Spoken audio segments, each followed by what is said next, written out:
Alors, je vais vous montrer aujourd'hui comment je nettoie le nez de ma fille. Elle est enrhumée, elle arrête pas de tousser, donc du coup, nettoyage de nez.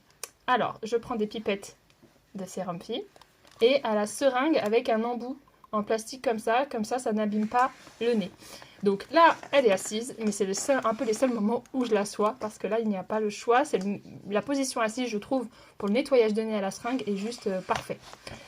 Alors, et vous allez voir qu'elle est habituée et que ça se passe super bien. Donc, je lui mets une petite serviette autour du cou. Tu râles là? Je dis que ça se passe bien et tu râles? Hop!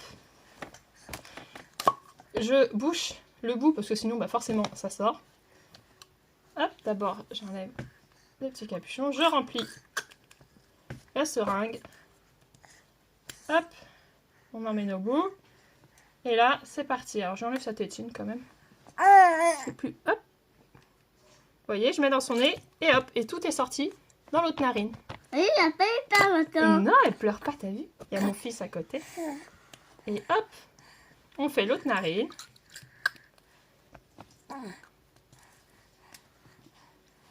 Et voilà, regardez, elle sait que c'est ça parce qu'elle attend. Oui, ma puce. Et voilà.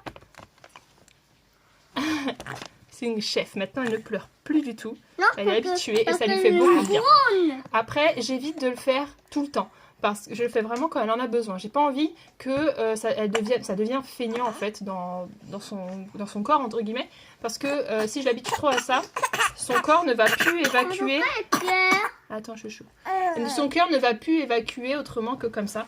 Alors que j'ai envie qu'elle fasse les choses naturellement. Normalement, un bébé se mouche quand il éternue. Quand il éternue, foup, ça sort. Et donc voilà. Donc j'ai envie que ces réflexes-là, naturels du corps, ils continuent. Donc je le fais vraiment quand elle est vraiment enrhumée. Attends, mon fils. Quand elle est vraiment enrhumée et que comme ça, ça dégage bien ses narines et ça évite que ça tombe dans les bronches et tombe tout ce qui est bronchiolite et tout ça. Donc voilà. Si vous avez des questions, n'hésitez pas. En attendant, n'oubliez pas de vous abonner, cliquez sur le petit plus au niveau de ma photo. Comme ça, vous serez au courant d'autres conseils, d'autres astuces, toujours sur le thème de la famille, des enfants et surtout des bébés.